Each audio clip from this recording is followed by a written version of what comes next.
trying to get done at the moment.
All right, thank you. Sorry for the delay. Just want to let you know, first of all, hopefully you have one of these packets. It has an introduction from Mr. Gaddis in it. It has a copy of the presentation. It has a report on the inspection documents that are also included here. So there are inspection reports from 2017, 2021, and from 2 reports in 2024. You're going to hear from Mr. Gaddis, who's our CEO, who's going to kick things off. Mr. Gaddis is, did I get that right? It's really low. Mr. Gaddis is going to. Mr. Gaddis will kick things off, and then we have Matt Brown, who's our Chief Operating Officer, and then John Cassidy is the Program Manager for Clean Rivers and the Potomac Interceptor project, and also Musa Wan is our Chief Engineer, and he's up here as well to help with the presentation and answering any questions. And we'll get started. Mr. Gaddis. Thank you very much, John. I appreciate that. Good afternoon. I'm glad to welcome many of our media partners to today's Potomac Interceptor situational update and technical briefing. The purpose of today's briefing is twofold. First, we want to update you on the Environmental Rehabilitation Plan. Second, we are releasing materials with the hope that this technical information will provide important context around the January 19th incident. With regard to these materials, even as we focused on repairing the pipe as safely and swiftly as possible, our DC Water leadership and our engineers also began reviewing relevant recent documents related to this section of the Potomac Interceptor. These include past inspections, structural ratings, and assessments, also repair schedules and videos. After looking at all the documents and the data about the collapse section of the interceptor, we believe our assessments of this condition were on target. Some of you may ask, what does that mean? Based on engineering judgments and the information about the system we had at the time, we saw no reason to elevate this section of the pipeline for repair ahead of its scheduled repair in the summer of 2026. At the time of the collapse, we were already in procurement process as part of our efforts to execute this scheduled repair. We feel confident in our conclusions, but many of you have asked for clarity on the process of rating and evaluating the pipeline for scheduled repairs. I will turn the program over to our experts shortly, but before I do that, let me say this. We are also looking at why this happened. While it is too early to draw definitive conclusions, we are seeing indications that this incident may have been highly unusual, the event that occurred, that would set it apart from any others that have happened in the past, versus more routine pipeline failures. In addition, DC Water and its board have each initiated an independent assessment to evaluate and validate our process. This will take some time. We look forward to reviewing the findings when they are available to see if and where our process can be improved. And finally, we are looking at the entire pipeline, how each section is rated against when it is scheduled to be repaired. We will compile our findings and see if any new actions are warranted immediately. Now let me turn it over to Mr. Matt Brown, who will walk us through the details and also the rehabilitation plan.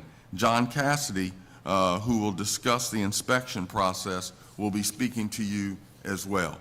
Mr. Brown.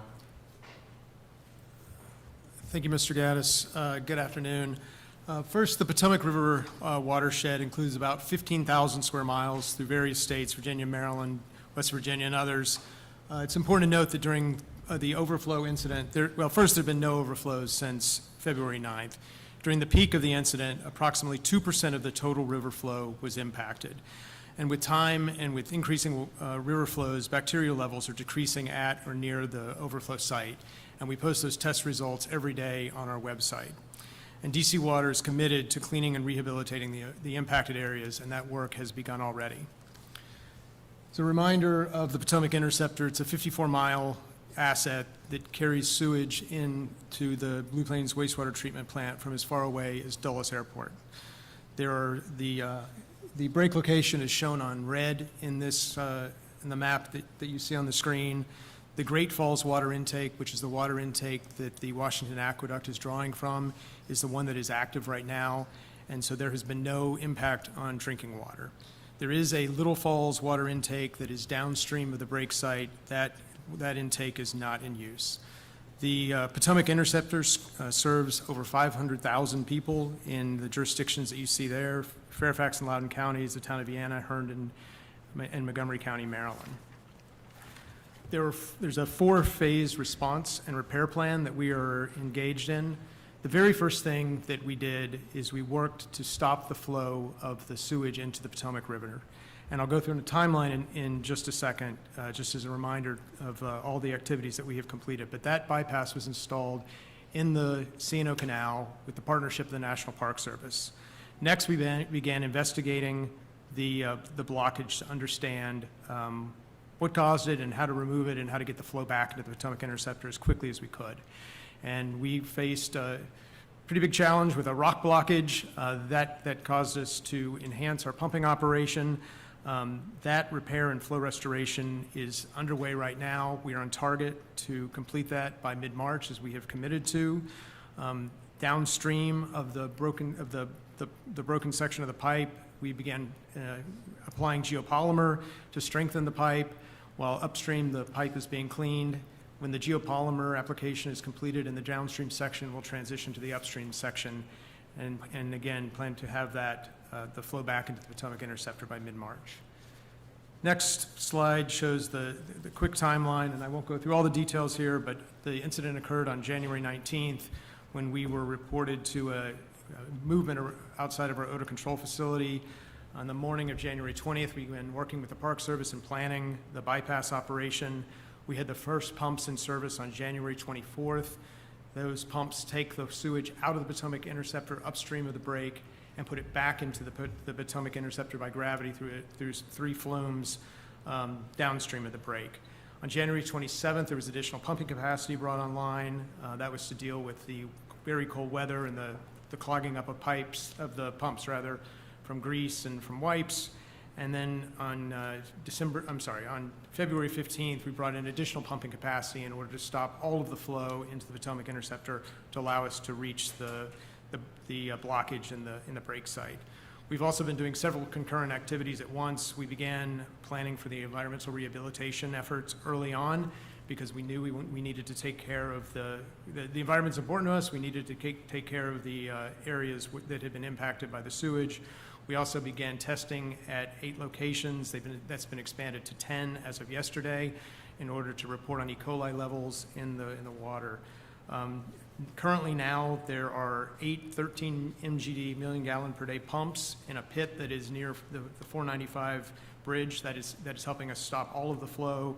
And I said earlier, the geopolymer application has begun, and we've also begun work on the initial environmental rehab. So let me talk a little bit about the environmental rehab. Since the collapse on the 19th, our priorities have been to protect the Potomac River and the environment. That means advancing the environmental rehabilitation, and work is going on now. We've begun removing debris, raking the impacted areas and soils, and disposing of those soils appropriately. This is initial work, and it's in order to rehabilitate what we impacted. We have and we will continue to engage regional partners, community groups, and environmental advocates. We'll share updates and we'll hear concerns. We're committed to transparency, and we will be adding to our website beginning tomorrow a place where those who are interested in the environmental plans can provide comments for us to consider as we move forward. We've been working with the EPA, the National Park Service, MDE, and other agencies to determine the means and the methods and the scope as we begin this initial work. This has all been done under the advice of an environmental consultant that we retained early on in the process. And again, we've started this initial work that needs to be done. The areas that we have identified, you can see here, the cleanup footprint was mapped out using a combination of visual inspections, photos, drone photography from before, during, and after the uncontrolled overflow ended. We presented this information to the regulatory agencies and have received their initial concurrences. The locations that we have identified and are included in this initial work are those that you see there. Area 1 is the drainage channel along Clara Barton Parkway, and that's specifically where work has begun in order to remove materials and impacted soils. Area 2 is the culvert under the C&O Canal and then the tributary to the Potomac River. Area 3 is the Potomac River from the shore to Swainson Island, and then Area 4 is the area of the C&O Canal that is being used as the controlled bypass. That section of the canal was dry before we were able to use it in order for it to serve as a bypass. So the initial coordination has begun with the various agencies. The restoration is being done in phases. In the uncontrolled overflow areas, phase 1 has begun, as I said earlier, with debris removal, raking, soil removal. After the PI flow is returned to the Potomac Interceptor, we'll begin doing more substantive work, reestablishing the grade, and reestablishing vegetation. The canal work is going to be the longer-term work. After the PI flow is restored to the Potomac Interceptor, we'll begin working on the restoration of the canal, removing soil, going down to the clay layer and repairing it, restoring the geometry of the canal, and then restoring the historic locks and gates. And again, that'll all be done in coordination, of course, with the National Park Service. Turn it over to Mr. Cassidy. So the next part of the presentation walks through the inspections that DC Water performed. As John indicated, there are inspections from 2017, 2021, June of 2024, and October of 2024. And most of the images we're going to be presenting are from the latest, the October 2024. So maybe just to start, to get everyone oriented, this is a map of the site location. I-495 goes up and down on the page. The Clara Barton Parkway is a dark gray line going kind of from right to left. The yellow line is the Potomac Interceptor, with the blue dots being the manholes, and those manholes are numbered.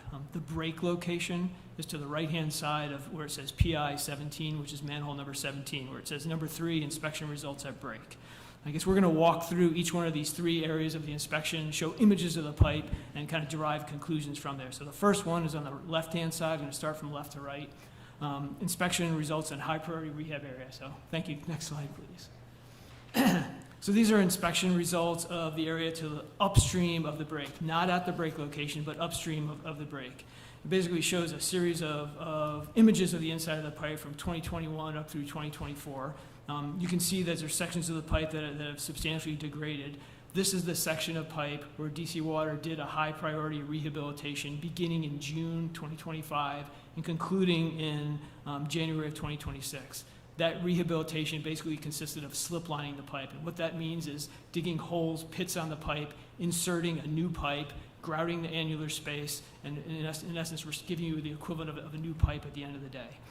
This was a high priority rehabilitation based on the inspection results, and the basis for doing a high priority rehabilitation was you could see as the videos progressed, the conditions in the pipe were exacerbating to the point where high priority made sense. Next slide, please. So these next set of videos, if you look at the site plan down on the bottom, there's a red block on the Potomac Interceptor that indicates the location of the break. And the 2 images of the pipe from the internal CCTV inspections are immediately upstream of that break location. So not at the break location, but upstream of the break location. You can see that there are 2 indications in the report made by the technician who did the CCTV. One of them says hole void visible, and the other on the right at 162 feet says hole soil visible. What we did was to go review the actual video. So, you get photos in the report, but what is substantially easier to look at and can give you far more information is looking at the actual MP4 file, the video file of the inspection. And when you look at those inspections in the actual video file, these assessments by the technician in the truck were factually incorrect. There's no hole in the pipe on the left-hand side, and there's not that large kind of dark brown area is not a large portion of soil where the pipe is missing. So why are we saying that? One, based on looking at the actual video. So look carefully at the right-hand side. You can see those light gray areas on the top of what the dark area that the technician assumed was soil. That's indicative of concrete, has the same color of concrete. Around the perimeter of the area that's dark, you can see a transition from concrete to a different color of concrete, basically a darker color of concrete due to water. Maybe also more practically, this pipe is buried 20 feet in the ground. It's below the groundwater table. If that were soil, that soil would not just sit there. That soil would be pushing itself into the pipe. You'd be seeing a soil trail. You'd be seeing water coming in. We do not see that in the video. Further, there are kind of many other inspection videos that utilities have done and DC Water has done, and you can see similar conditions where portions of the interior pipe are defective, and when you look closely, they are not soil.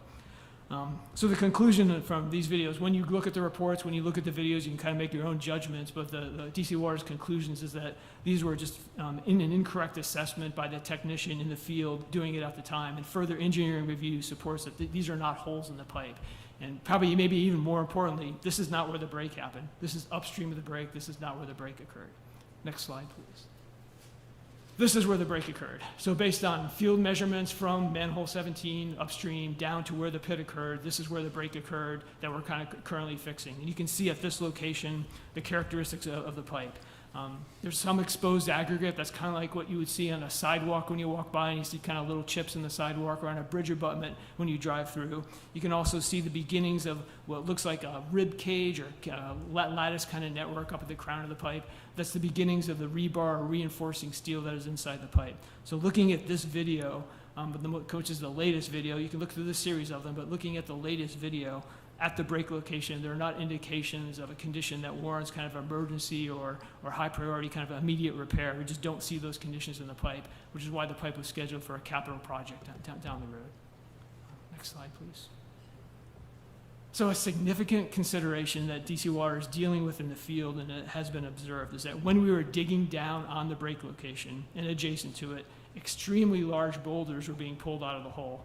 We're talking boulders, 30, 36 inches wide, as big as a person's chest, to the point where it's difficult for equipment to remove them. That is extremely kind of atypical of what should be above the top of a pipe. A typical design for a pipe in order to protect it would include bedding around the pipe, and then what's called trench backfill, which is basically clean fill on top of the pipe. The rationale for that is you don't want debris and big pieces in there to impose point loads on the pipe or to impose excessive loads, and that's not what we found. We found very substantial boulders on top of the pipe. And the theory of what happened is when the pipe failed, those boulders obviously all collapsed into the center of the pipe. The fines got washed out and created this rock block. I guess two thoughts on that. One, it's not standard and not good engineering practice to include those very large boulders on top of the pipe, and that's what in the trench backfill, and that's what we discovered. Two, the fact that a rock block occurred caused a major overflow well beyond anything that could have ever reasonably been expected, and beyond what I think we've seen before in many other sewer breaks. In a typical sewer break, you'd see a partial failure of the pipe, you'd see chimneying of soil to the surface, you'd see a small sinkhole develop. That would give you a warning sign to be able to go to that area, fix it, and prevent a major catastrophe from happening. Instead, in this case, there was really no warning. When the pipe failed, all these rocks kind of all ended up blocking the pipe in its entirety, nearly completely obstructing the flow. So that was a very atypical situation. One of the theories that DC Water is investigating as part of the independent report that Mr. Gaddis talked about is that during the original construction of the Potomac Interceptor, a portion of the pipe was constructed in rock. Rock is removed by blasting. One of the theories is it's possible that as part of that blasting operation, those rocks that were removed in order to construct the pipe were then used as part of the trench backfill on top of the pipe. And that could have significantly, one, exacerbated the risk of collapse, and it definitely exacerbated the conditions that caused the blockage to occur. Next slide, please. So this is DC Water's current capital improvement plan for the Potomac Interceptor. It lays out kind of over the next 5 years the major projects. They comprise about $350 million worth of work. Over the 10 years, the CIP is on the order of $600 million. You can see in the lower left is a graphic of the first project that DC Water calls PIO1. Within that graphic shows the break location, I guess further identifying that this portion of the pipe was scheduled for a capital project. The other projects that are there along the way are shown on the lower right-hand side. You can see the schedule. As a result of this break, since DC Water is mobilized on site, we've broken out a portion of PIO1, the first project, and we're going to slip line that now while our contractors are there immediately after following, addressing the emergency that Matt Brown talked about. Next slide, please. So I guess what's the conclusion? We've gone through all the videos, 2017, 2021, 2 and 2024. The purpose of the assessment was to figure out, was there something in the videos or inspection results that would lead DC Water to believe there was an emergency that was imminent and needed to be addressed immediately at the break location? And those videos basically do not show that. I mean, we fully recognize that a break occurred, and the standard engineering assessments did not show that a break or emergency condition was warranted. So something needs to change to prevent that from happening going forward. And that's part of the reason Mr. Gaddis has authorized a kind of independent assessment to review the data and procedures. I think DC Water is also just not waiting, not standing on its laurels. We recognize that there's a need probably to do something a little bit different. So as he had mentioned, we're inspecting the entire length of the Potomac Interceptor. In addition to doing CCTV, we're also looking at sonar, LiDAR, other technologies from inside the pipe. We're going through the record drawings to identify sections where blasting may have occurred back in the original construction in the 1960s. Going to use that to identify where there may be other locations where rock boulders exist on top of the pipe. In addition, there may be areas of the pipe where we need to dig down and do concrete cores of the top of the pipe to confirm wall thickness. So those are some of the techniques DC Water is kind of actively pursuing now to try and mitigate a future risk of a failure of a magnitude that normal engineering assessments would not indicate were likely. I think the next slide is for you, Mr. Gaddis, to wrap up. Thank you. I'll do the close here, and then we'll go to Q&A for you all out there. As noted earlier, DC Water has commissioned independent third-party experts to conduct a comprehensive evaluation related to the Potomac Interceptor. This work includes 3 distinct areas of review. First, a third-party technical review of the inspection and assessment report for the Potomac Interceptor system to validate the engineering analysis and the conclusions. Second, an independent root cause analysis of the January 19th collapse to determine the factors that contributed to the failure. Third, a broader independent review of how DC Water manages sewer system inspections, maintenance planning, and rehabilitation prioritization across the system. Reviews like this are standard industry practice following incidents involving critical infrastructure, and they help us ensure transparency and confidence in both the findings and the path forward. This work is currently underway, and we are committed to sharing the results once the review is completed. Most importantly, this process will help ensure that any lessons learned are incorporated into our future asset management and capital planning practices. I'd like to thank you all for coming to this briefing today. Sessions like these are vital for us here at DC Water. We desire to help keep the public informed about our Potomac Interceptor remediation and restoration efforts. As you can tell from the information we've provided you today, as well as the discussions we've had, we're making good progress in the efforts thus far. Today marks the 25th consecutive day that no flows into the river have occurred, and we're grateful for the water sampling that the water sampling reveals that bacteria levels in the Potomac are now lower than they were before the collapse. We greatly appreciate the teamwork and contributions from the federal government, the state, and also local partners. Much work remains to be done, and we will continue to make every effort to resolve this situation as quickly and safely as possible. As we continue to make progress, we know we'll also continue to keep you updated. And I want to thank each and every one of you for coming here today. Getting the reports back that we need, that's the only way that we get better here at DC Water. And we want to get better at what we do on a day-to-day basis. And so we look forward to the independent assessments of what we've done in the past and how can we get better in the future. We'll now move into Q&A. I'll turn it back over to you, John. Thank you.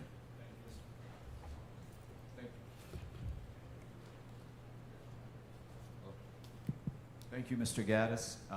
We're going to, first of all, let me just tell you that The videos that John mentioned, referenced, they're on our website along with a digital copy of the packet that you all have in your hands. You can go to our Potomac Interceptor collapse main page, and there's a link there to the page that has those videos. There's 3 of the 4 videos there. We had trouble today getting the June 2024 video to upload, but we'll continue to work on that. But the other ones are there as well as the packet. So now we'll take any questions that you guys have. Mark? Yeah. Can I do it on? Hang on. Let me get to you with the microphone. So appreciate the briefing again. One, the report that you're giving us are online. Are the actual reports linked there, or are all we getting are this summary that we have in this packet? The packet actually includes the actual reports. Yeah, Okay, great, thank you. So could somebody kind of boil down for us the impact these boulders had? I mean, that seems to be, you seem to be stressing that as a significant reason that it got as bad as it actually did, and it doesn't seem to have been best practices. So I guess my question about the boulders are 3-pronged. One, can you kind of summarize just how much worse these boulders made the ultimate spill? 2, is there any recourse? I know it was done by a federal contractor 60 years ago, but is there any recourse in that, and at least recovering costs or holding that vendor accountable? And then you mentioned going forward that you were going to inspect the line to see if this was a practice all throughout the entire 54 miles of the interceptor. So I guess those are my 3 questions about the boulders. Thank you. Thank you, Mark, and good to see you as well again. And those are great questions. Let me say this first, Mark, that you know, this is a once in a lifetime type break. I have spoken to individuals that have been in this business 30, 40 years and 20 years and so forth, and no one's ever seen a break like this or of this magnitude.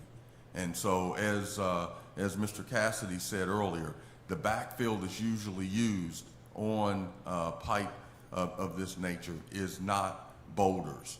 And so that's the reason that we know that this is a very, very unique break, and you do not find a rock blockage inside of the pipe when these breaks occur. And so that would be the answer, I think, to the first question. So we really believe that this may be part of a book in that the independent analysis, and as we continue to gather more information, we will be able to lock in and say this is the reason why. So that pressure that's placed on the pipe. And so I'll allow the rest of the team to chime in on your other points. But I think some of the things that you talked about, these are legal issues and risk issues that we'll have to take a look at and that we've contemplated already, but not quite there yet, if that is the direction that we're going to go in. I hope that answers your question. And if others would like to chime in, that would be great. I think you asked how much worse did the rocks make the overflow or the resulting environmental impact that we had. I can't put a number on it, but it's definitely orders of magnitude. I think as Mr. Gaddis said, in normal sewer breaks and normal sewer failures, you have a partial blockage of the pipe. The vast majority of the flow still gets through. You may have some loss of soil. You don't have the equivalent of almost 100% blockage of the pipe. After the break occurred, we went downstream to downstream manholes to try and look and see how much flow is getting through, and very little flow is going through. So I think that's why we're saying this is the equivalent of a once in a lifetime. I don't know that any of us have ever seen that degree of a complete blockage of the pipe before in such a quick amount of time. I think your other part of the question is what are we doing going forward, and are we looking at other areas this might occur? Yes, that was the rationale for going through the record drawings, figuring out where blasting occurred based on the records. The blasting would produce those large sections of rock, figuring out where those occurred, and then trying to use a technology, something like ground penetrating radar or others, to figure out where those rocks actually put on top of the pipe in the backfill. So that's something we're kind of underway with now to try and figure out where are the other areas where this condition might exist. Matt Gregory, WSA9. I'm just trying to get just a little bit of clarity so I make sure I'm reporting this correctly. So what you're saying essentially is that these boulders that are on top of this particular section of the interceptor, at some point there was a break within the interceptor itself and the boulders fell through, and perhaps the boulders exacerbated how quickly there was a break that happened. And so I guess what my question is looking at the video, at the pictures you're showing, was there anything to indicate within the interceptor where the break was that there could be a failure there? I mean, I know this is all preliminary and you can't speak to it because lawsuits or what have you could come forward, but was there anything that you saw that would sort of indicate there was something that could fail?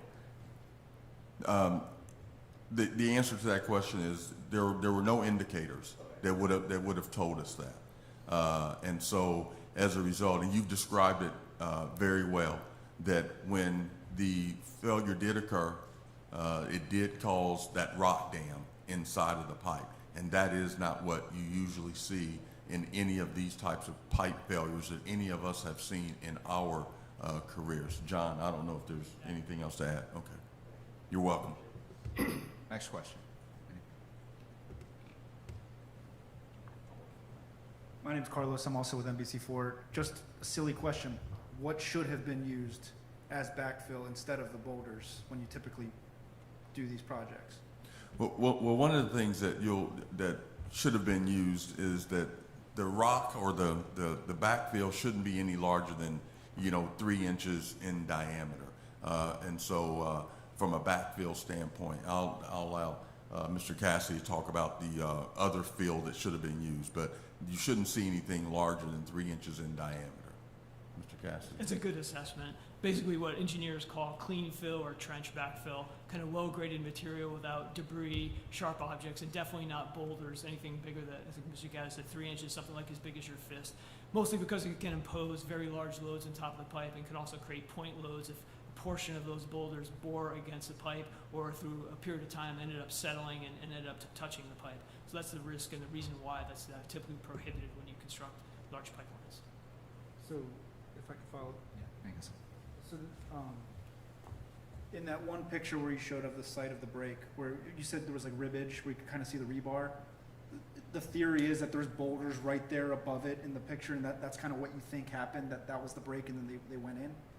Yeah, as Mr. Gaddis said, DC Water is doing this independent assessment to try and get to the cause. So right now we're not presenting a definitive cause, but that is one of the scenarios that we're investigating and is extremely atypical, and we've not found that in other excavations of pipelines that we've done as part of repairs.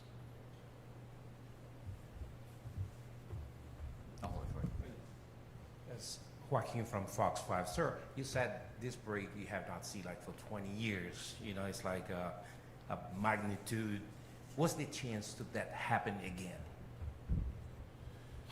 Well, when I said the 20 years, I was talking about anything happening at the authority of this magnitude in the last 20 years. We've not seen anything. So it could be I was referencing a number of things that could have occurred, not just a break. As far as the chances of this happening again, we're trying to find out what those chances are. That's why we are looking at the entire pipe.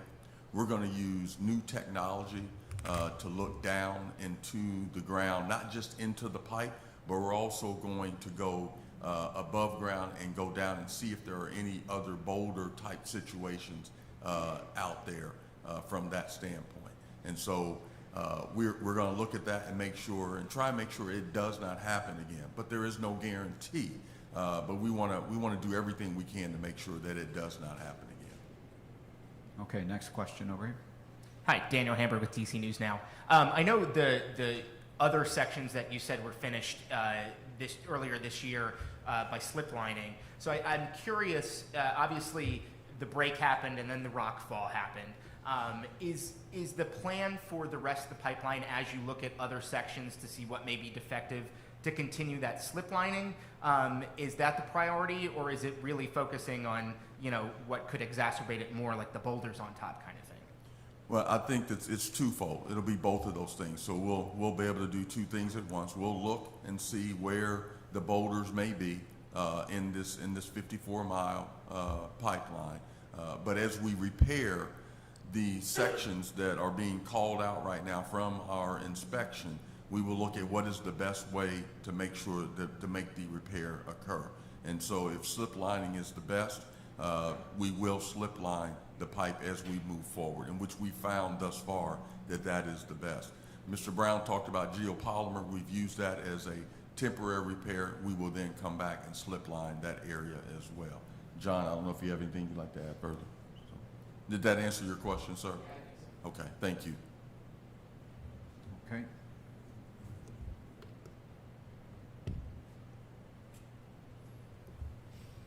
Hi, Christian Flores at ABC7. As far as federal assistance go, how much are they helping as far as maybe with, you know, some of the third-party studies, and also just even moving forward with the environmental cleanup afterwards? Have you gotten any sort of sense of what exactly is being made available, any reimbursement made available? I think that was kind of up in the air last time you guys held a public meeting. So let me first of all, now I'll give it to Mr. Brown to follow up on that question, or John. First of all, let me say that we have gotten great help from the federal government, from DC itself, DOEE, the health department, the mayor here in the district, and then also in Maryland, we've gotten great help there as well. So the assistance has been great. We've come together as a team with HSEMA here in the district, as well as the EPA and FEMA as well. So we have all worked together to now where we have a unified command that Mr. Brown is a part of, and I think every 2 days or thereabouts, they sit down and they speak and talk about this. But the help and the camaraderie and the teamwork has been fantastic thus far, which we have greatly appreciated, and has helped us in moving forward and beating a number of the deadlines that we've set for ourselves. But I'll allow Mr. Brown to jump in on that. Yeah, thanks, Mr. Gaddis. And actually, the assistance from the federal government started even before the disaster declaration, with the National Park Service helping us make use of that dry canal in order to establish the bypass. Since the emergency has been declared, we're eligible for, or the district is eligible, pardon me, for $5 million in direct federal assistance. That assistance has included the Corps of Engineers establishing pumping upstream in the channel, the one that runs along Claire Barton Parkway. But that has a goal of trying to reduce groundwater and stormwater from going and following the same path into the Potomac River. That has helped keep additional pollutants from entering the Potomac River.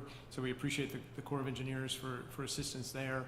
They're also going to help us with areas 2 and 3 that I outlined on the rehabilitation plan, raking, removing debris, items like that.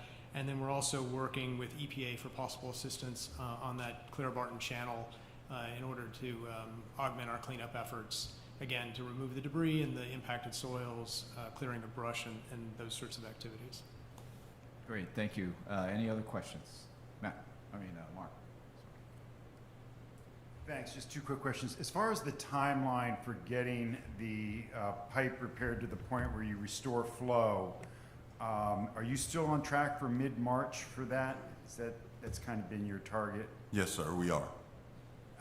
And then, and I apologize if you provided the update during your initial briefing, is there any new information about the 2 locations that were also mentioned in the earlier reports that graded as poorly as the section that ultimately collapsed? I know, Mr. Gaddis, when we spoke last, you said they were in the same basic vicinity as where the break was. Is there any update to that? Well, let me first of all, Mark, I want to make sure that I level set this. The section that broke, as Mr. Cassidy said, we did not. There was no report there's no report that we have that would have told us that was going to break. And also, we didn't see anything there other than the thinning walls on that section. So there was nothing there that told us that. The other 2 sections that you're speaking of, I'll allow Mr. Cassidy to talk about those 2 sections. But you wanted to repeat the question, or? We're probably just not sure which sections you're talking about. It's a 54-mile pipeline, so. All right, so what we've been told is that, I can't remember if it was the 21 or 24 reports or both, had identified 2 other sections that were graded on that, what is it, the NASCO scale of 1 to 5, and this section that ultimately collapsed had been rated at 3.5 in, I think, 21, and then 3 in 24. And so we were told by Mr. Gaddis that there were 2 other sections close by, perhaps within that same 1,800 feet, linear feet, that graded around the 3.5 as well? So I think as Matt kind of described, as soon as the DC water gets the flow completely restored to the PI, mid-March kind of timeframe, then the contractor on site is going to be moving to the permanent rehabilitation of that section of pipeline. So that'll include all the area pretty much you're seeing construction crews out there now, generally from I-495 to about half a mile, 3/4 of a mile downstream. So that entire section of pipeline will be rehabilitated using the two technologies that we discussed today, slip lining and geopolymer. And that's going to continue, start immediately after the flow is restored to the Potomac Interceptor. And that is the section where the other two, The reason I'm struggling to give you a direct answer is I don't know what section you're talking about, but I'm pretty sure that that is a section that was discussed in the Mr. Gaddis previous. is nodding in the affirmative, Yes. so I think we're all on the same page. That's it, yes. Okay, terrific. Thank you very much. You're welcome, Mark. So John, can you say that the two, do you know if the two sections that are on the other slide that we just saw, those two? Yes, Are they included in the emergency work that's being repaired that's being done now? yes. In order to access the pipeline, DC Water's had to open up a pretty big hole, and that pretty big hole has encompassed these areas as well. Any other questions? Okay, thank you all very much. Thank you all. Thank you very much.